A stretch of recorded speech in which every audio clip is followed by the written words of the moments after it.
question. Okay. A baby is not born believing in God, but a baby is born a Muslim. Neutral.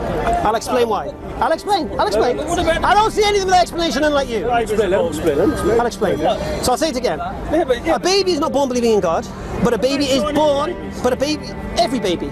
Hindu babies, Chinese babies, your babies when you have them, all of them are born Muslim, according to what we believe. And I'll explain why. Yeah, but that's not true though, is it? Yes, it is true. And I'll explain why. It's not true. I'll explain why. How can you say it's not true and I'm not explain why? Because you just said all Chinese. Where is your logic, my friend? You're an atheist, you're supposed to be intellectual. Well, why don't you give me a chance? Let me explain. All right, I'll explain. Born Muslim, are they? Yes, they are. Let him explain. Right. Because what am I saying? Yeah, but you can't explain. What am I saying? I'm saying a baby. I'll address you actually because you asked the question. It's a fair question. Okay. Every single baby is born submitting to its natural instinct. Yeah? When it comes out of its mother's womb, when it sucks on the teat, on all of these things, when it cries, when it's got dirty nappy, and when it cries when it wants food. This is natural instinct that has been given by whom? Its creator. Actually, I believe in a creator. Okay. Muslim means the one who submits to the will of their creator. So we believe all children, all babies, are all born submitting to the will of their creator. As are all animals submitting to the will of their creator, because they only work on instinct, nothing else. Now a baby will act on instinct for a while. Then it'll start learning. Then it'll start having impressions of its family put on it. So if it's a Hindu, it'll have a dot put on its head. If it's a Muslim, it'll have a topi put on its head. If it's a Sikh, it'll start growing its hair. Yeah? If it's an atheist, it'll always have putting earrings in and stuff. Whatever. The point here is this. In Islam, what we're told is that every single child, up until the age of puberty, up until the age of reason, you have children. You will have. When a child is born, it'll be a Muslim. Okay. According to what I believe. And when I say being a Muslim, it's not going to believe the Quran is the word of God and believe Muhammad did something. No. I say submitting to its will. Submitting to the will of its creator, the one who created it. Just as a bird, when it hatches from its egg, it submits to the will of its creator. Just as a salmon swims upstream, it submits to the will of its creator. Just as everything in the animal kingdom, just as a caterpillar turns into a butterfly, it submits to the will of its creator. Islam means submission to God, submission to the creator. Muslim is the one who does that. In English, we put ER on the end of the word to show you're doing the action. So if you walk, you're a walker. If you work, you're a worker. In Arabic, you put mu in front of the word. So if you do Islam, you're a mu-Islam or Muslim. Okay? So all children, all babies are born submitting to the will of their creator. We believe as Muslims that any child in this world, whether they're Eskimos, whether they're Chinese, whether they're Hindu, whether they're atheist, if they die before the age of puberty, guaranteed paradise. Yeah? They have got no accountability whatsoever on them. It's when they reach the age of understanding and they get to choose for themselves that then accountability comes on. That's when their religion kicks in. So if they were brought up in a Christian family, that's when they become Christians. If they're brought up as an atheist family, that's when they'll become atheists. If they were Hindus, they become Hindu. Do you get me? Yeah, I mean, it's a completely logical argument. It totally makes sense. I certainly believe in Islam. So I didn't believe because of what the Holy Book says. I'm not stupid. Yeah? First you have to convince me there's a creator. Now, I hadn't thought about whether there was or wasn't a creator. It didn't mean much to me. Yeah, religion was a joke at school. When I considered it, when I looked at the alternates, that this universe evolved by itself through monkey evolution and all of this business, random, that didn't add up to me when I thought about it, when I reflected on it, when I looked at the communities of bees and ants and all of these things. How can all this have evolved from one common ancestor? It didn't make no sense to me. Yeah? So then when I looked at it, I realised there must be a creator. But that's not enough. Alright, there's a creator. But then the next question comes in. Well, I believe there's a creator. Why did he create me? What is his purpose? Has this creator tried to communicate with us? To let us know why he created us and what he wants from us and if he's going to help us and such. And then all the religions of the world. I can tell you what the creator wants. I can tell you what the creator. Yeah. Now, beautiful thing was I had a Jehovah's Witness come to my door, and he had a beautiful book called Mankind's Search for God. And in that book, he went through every religion of the world: Confucianism, Taoism, Shintoism, Buddhism, Hinduism, Sikhism, Judaism, Christianity. It's like every ism you could think of. And what it would do is it did the work for me. It explained the religion and then why it's false. Explain the religion, explain why it's false. Except Islam. Piece of evidence. Had nothing to say about Islam. And I was shocked by that. So then I looked into it. Then I looked at the claims that the Christians believe such and such because of their holy book, the Bible. accumulation. And all the other holy books. So I questioned all religions of the world. I looked at Hinduism. Is this a true religion of God? Well, a religion that encourages a caste system where a man is superior to another man due to how he's born or where he's born. It doesn't sound like a fair religion of God to me. Then I looked at Sikhism. And Sikhism is a combination of Hinduism and Islam. And I don't see why you need to mix Hinduism with Islam. So I reject that. So I basically rejected all of the, Buddhism is not even a religion, it's a philosophy. Yeah, there's no God involved in Buddhism. Yeah, and same with Shintoism, Taoism, and all of this. So I narrowed it down to the big three: Judaism, Christianity, and Islam. So the Quran supports your belief. I haven't mentioned the Quran yet. No? Okay, I was just curious. That's where we're going to. We're going there, don't worry. Okay. Alright, so I looked at what the Jews believe. The Jews believe they're the chosen people, everyone else is the rejected people. We're their bounty to be used and abused because they're the chosen people. And you can't become a Jew, you have to be born a Jew, your mother has to be a Jew. It didn't sound like a religion of God to me. Then I come to Christianity. Christianity teaches, what does this teach? It teaches that one man sinned in the garden, and because of that all men are taking the sin of that. And then to redeem that sin, God himself came down as a man to die so he could forgive us for that. I didn't buy that. Then I looked at where they get the evidence for this. Then they've produced the Bible. Then I looked at the Bible and I realised that none of these people writing in the Gospels are eyewitnesses. Yeah. Then I realised this has nothing to do with Jesus' teachings at all. This is church teachings. Yeah. Then I came to the Quran. Now the Quran was the only book that claimed to be the Word of God. Yeah. And the Quran claimed to be a guide for mankind. The Bible didn't make that claim. If you read the Bible, there is no guidance for mankind whatsoever. There's no criminal justice system within the Bible, except if you go to the Old Testament where you stone the adulterers and all that business, you chop the hand off the thief. But if you come to Jesus' time, the New Testament, there's no, if you're a criminal, forgive the criminal. There's no punishment for rapists, there's nothing. There's no guide to life. Now, how to treat your neighbours, how to treat your wife, there's nothing. But the Quran is a complete guide. Now, the Quran comes with something which the Bible avoids. The Quran has what's called a falsification test. Now, this is miraculous for any religious book to have a falsification test, because this is what scientists use. This is why Albert Einstein's theory of relativity was so well accepted, because he gave 3 falsification tests to his theory. So in the Quran, Allah gives 2 falsification tests. First falsification test, Allah says in the Quran, they say this is a book written by you, Muhammad. Then let them bring their scholars and helpers from all of mankind and come together and produce something like it. Just one chapter. And then he goes, and when they can't, and they shall never, then fear a fire whose fuel is men and stones prepared for disbelievers. So the warning is there. To this day, masters of languages, computer programs, whatever, cannot do that. But it's not a fair challenge to me or you, because you're not Arab and I'm not Arab. Yeah? Fair enough? So the second falsification test that the Quran puts in, which you can check out, Allah says, if this book was written by any other than the Creator, inside you shall find many contradictions and error. Because men make mistakes. Now this book is revealed over 23 years. And this book is not just gibberish. This book is historical. This book contains elements of science. Now the amazing thing about science is transitory. Science is theory until history reaches a period where they can test the theory, and then they can see whether they were right or not. And then if they're wrong, they tweak it and they change it again. Well, every single thing in the Quran that was revealed 1400 years ago, scientifically, is correct today. So the question we have to ask ourselves, how could a man be so confident that everything he wrote in the 7th century would be correct, read by today? This is evidence. See, you can only prove some of the science of the Quran wrong in the future. So if you spoke to a companion of the Prophet and said, or when a fetus forms in the womb and the stages of pregnancy and the zygote and this and that, and talk about the shape of the embryo and this and that, this couldn't be qualified or confirmed because you need an electromagnetic microscope to actually see the shape of everything. It's invisible to the naked eye. Okay.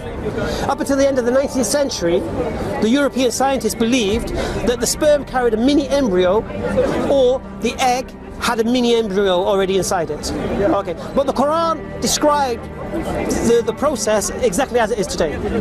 Yeah? So we have to question, how did he get all this right? Yeah? And there was a man, not just me, there was a scientist called Maurice Bucaille, and you can Google him. And he was a French Egyptologist in France, in Paris. And he heard that there was a mummy of a pharaoh being exhibited. It was supposed to be Ramesses II from the time of Moses. I'm saying Pharaoh, Ramesses II. Okay. And he asked, can I examine the body? And when he examined the body, he says this man died from drowning. And his colleague said to him, don't let the Muslims hear you say that. And he says, well, why not? It goes, because the Bible says that the Pharaoh's body was lost when the seas came together.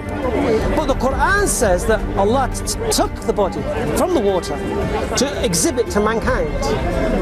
And if you let the Muslims know that this mummy died from drowning, you'll confirm what the Quran says and show the Bible's wrong. Yeah? Now the amazing thing about this mummy, how it fulfills that prophecy. Because what's a prophecy? We shall make him an example to mankind. This mummy is exhibited in Alexandria. Alexandria is the most visited tourist destination in the world. Not just that, this mummy then is exhibited around all the museums. Yeah? It's fulfilling the prophecy. Okay. So he was shocked by this. So what he did, he took it a step further. He flew to Syria in the times of calm, and he studied Arabic for 3 years. And he learned the language of the Quran himself. I'm just curious. Do you speak Arabic? A little bit here and there. So did you read the Quran in a different language? You read it in English? Okay, because I know in terms of Arabic, it can only be interpreted. It can't be translated directly. Yeah, it's the meaning of. Yeah, it's the nearest meaning. So I was curious, like, and I'm not trying to argue with you, I'm just curious. No, you can argue all you like. So which interpretation you choose? Do you believe pick one that you... I prefer Marmaduke Pickthall. Yeah, because I don't think he embellishes. Because a lot of the other interpreters, in brackets, you'll see a lot of things, which is their own interpretation. And like, for example, there's one Muhsin Khan, and Muhsin Khan was born in Afghanistan, and he grew up in Saudi. So you'll see his translation has a lot of things in brackets. Yeah, and then you have Yusuf Ali, who was commissioned by the English to do his Quran. Do you get me? And what Marmaduke Pickthall was, the difference between him is he was already an author. He was already a writer. Okay. So the style, he does it in theys and thous and, you know what I mean, Shakespearean, really nice. But he doesn't embellish. He doesn't try to interpret meaning. He tries to translate direct. Yeah. Do you get me? And I'll be honest with you, he'll do a much better job translating from the Arabic to the English than I would from learning Arabic and trying to translate it myself. Yeah, so I don't need to reinvent the wheel. Yeah, so that's already done. So what do you say to the people who do interpret it in a different way? Because, like, I remember reading, there's a passage that can in the Quran, and it can be interpreted. Give me an example. I can't remember exactly what it said. What's it referring to? Like, treat your wife equal to you, right? And like only go to bed with her when she agrees to do so. And then there's another one that was like, beat your wife, and you know. And both of them were interpreted correctly, but like you get to choose which one. No. It's the same verse. Yeah, it's the same verse. Right. But, like you can interpret it in different ways, and it's. What you got to understand is when you say beat, what do you mean by beat? I don't know. No, we go there. We don't mind. Yeah, you punch him in the face or whatever. All right. Now, in the Quran it says to pray, but it doesn't show you how to pray. And then the Prophet shows us how to pray, and we pray as the Prophet prayed. And the Quran says to fast, and we don't know how to fast. It doesn't describe how you fast. Yeah. And then the Prophet shows us how to fast, and it says beat your wife. The Prophet shows us how you beat your wife. Well, what's interesting is like Muhammad is so into like equal treatment of both men and women. Yeah, so great about him, and so I think it's strange that they can interpret parts of it where they create where you know. Listen. So the Quran says beat your wife. So when the Prophet asked about this, how do you mean beat your wife?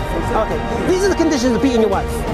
Then I want you to tell me whether this condition means beating. Then you'll understand how the Quran can't exactly be translated into English. Yeah. Okay.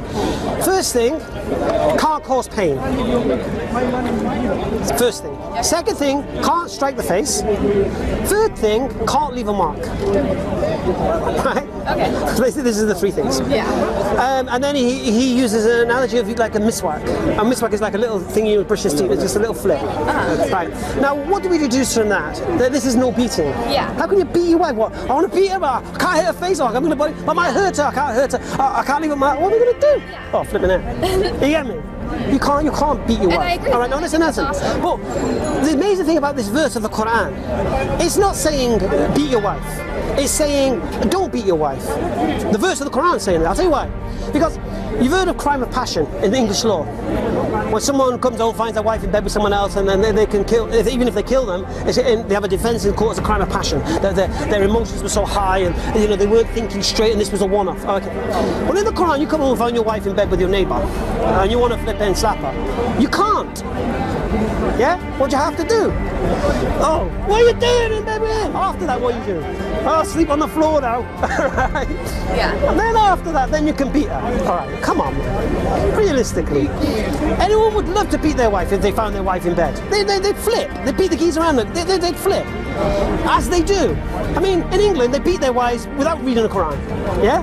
The domestic abuse in England is out of control. Okay. Yeah? Without reading the Quran. Okay. But if they read the Quran, they couldn't do that. Yeah. So this is the irony. The Quran saying don't beat your wife. That's the point. But guess what? The Quran the Quran doesn't say don't beat your husband. So you guys are all right. Yeah, so I think that's awesome that it is such a peaceful religion. And so what do you say to the people who interpret it the other way? Interpret what way? Like with jihadism. Okay, what is jihad? Jihad means... What does it mean in English? Doesn't it mean like you never attack first? No, jihad means to struggle. The struggle? Okay, yeah, I didn't know. That's what it means to struggle. Qatala means to fight. Jihad means to struggle, to strive. So we strive against our own desires is one kind of jihad. Yeah? Getting up for work in the morning is a jihad. Yeah? Getting up for prayer in the morning is a jihad. It's a struggle. Okay. Now, if you're talking about fighting in defense, this isn't the story. Because everybody fights and defends themselves. The Geneva Convention says everyone has a right of self-defense. So everyone has a right to defend themselves. Yeah. So are you referring to anything specifically? Well, I mean, I just feel like sometimes Islam can be interpreted in a way that makes it violent when it shouldn't be. It's such a peaceful religion. Well, who's interpreting it this way? Ooh, I don't know. Okay, how many Muslims are in England? I don't know, I don't live here. How many Muslims in America? 5 million, 6 million maybe? Maybe, yeah. Are they all terrorizing everyone? Beating everyone up? No. Yeah, they're... So if Islam was this religion of violence and terror... What your opinion of them is. Do you think they're interpreting the Quran incorrectly, or do you think they're... Of who? Of which ones? Be specific, you have to be specific. People that are, using Islam as a reason to be violent. Look, what the Quran says, oppression is worse than slaughter. So if you're in a situation where you're being oppressed, it's better to die removing that oppression from yourself than to live under subjugation. That's what the Quran says. Yeah. So again, if you're referring to what's happening in the world, I think you'll find every single Muslim country has been invaded. Muslim countries are not invading other people. They're being invaded. Yeah. So imagine China invaded America. What would the people of America do? They get their guns out. Wouldn't they? Or would they be occupied? No, they wouldn't. All right. So if you look at all these political situations in the world today, they've all been invaded. Even Gaza, what's been happening recently, firing the rockets, they're being oppressed. They're being cut off from the world. They're being denied. They're being abused. They're having their land taken from them. What do you want them to do? What have they got? They've got nothing. So they have to do something. Whatever they've got within them means they've tried. Yeah? But the question is, no, look at them firing rockets. No, why are you sieging them? It's not even your land. Why are you taking the olive groves off the farmers? Why are the settlers abusing Muslim neighbours and driving out? Why taking over their houses? I don't hear this in the news. I don't see this. Yeah. So if you're talking about why Muslims are violent worldwide, Well, not most of them aren't. I'm just saying. If you're talking about violence in the world, they're defending themselves. They're defending their homes. And unfortunately, we're Muslims, we're not Christians. You slap our cheek, we don't give you the other one. You slap our cheek, we bang you in the nose. Yeah, that's it. People say, oh, Islam's a religion of peace. We say this: if you want peace with Muslims, you'll have peace. If you want war with Muslims, you'll have war. It's up to you. You understand? Yeah. But what we also say is, if you live Islam as your way of life, you get peace in your life. That's how Islam is a religion of peace. But everything, Pamela Geller and Robert Spencer and your guys over there causing so much. Are you from America or Canada? America. You're American. Yeah. So, you must have heard of Pamela Geller. You know Pamela Geller? I'm so happy you've not heard of Pamela Geller. Robert Spencer? Oh, alhamdulillah. You're in the right circles. So anyway, that just explains that. So the Quran says defend yourself. Yeah? The Quran doesn't say go and kill people. The Quran doesn't say go force them to be Muslims. Do you understand? Yeah. So what's being portrayed in the media about Islam is not Islam. Yeah. And if someone is burying children, which are the claims, this is not Islam. But they're just claims. Yeah, but there's nothing in the Quran that says go and harm civilians, and you know. I mean, I think Islam is the only religion that dictates rules of war. Can't attack civilians, can't attack women, can't attack people working in the fields, can't cut down trees that grow fruit, and all of this business. Yeah, you know, usually you burn their farms, you siege them, you kill everyone like the Crusaders did. Islam's the only religion that has rules of war. America just flattened the place. Napalm, Hiroshima, Nagasaki. Yeah, there's no men, women, or children there. They obliterate everybody. But Muslims, we can't do that. Huh? That's your question? Yeah, no. Good. This is for you, inshallah. Thanks. All right. That's the Marmaduke Pitfall one, yeah.